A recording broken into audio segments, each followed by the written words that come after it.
ষাট ধরতে অনেক নাচানাচি করতেছে। আসলে এই নাচানাচির কারণ হচ্ছে ওখানে যে ময়লা পরিষ্কার করতেছি, এই দেখে ওরা অনেক খুশি হয়েছে, খুশি হয়ে লাচালাচি করতেছে।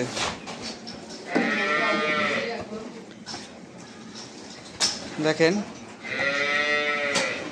অনেকটা দুষ্ট হয়ে গেছে, এজন্য আমরা আর আমাদের মাঝে এদের রাখবো না, আমরা বিক্রি করে দেব, এই ঈদেই বিক্রি করে দেব,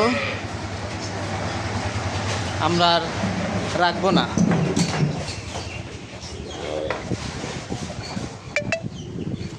সেটা অনেক বড় হয়ে গেছে,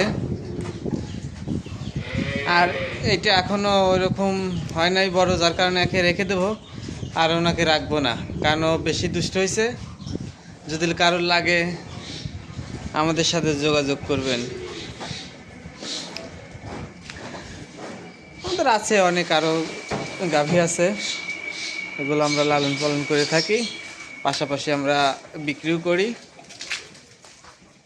এপাশে যারও আছে, এগুলোকে এখন খাবার দেওয়ার হয়েছে, এগুলো খাবার খাচ্ছে।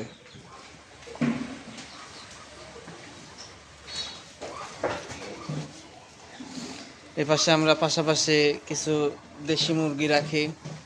আবার এই যে আমি একটু জুম করে আপনাদেরকে দেখাই, এই যে যেগুলো যে সাদা গুণে আমাদের ব্রয়লার মুরগি, আর যে ছোট ছোট দেশি মুরগির বাচ্চাও আছে।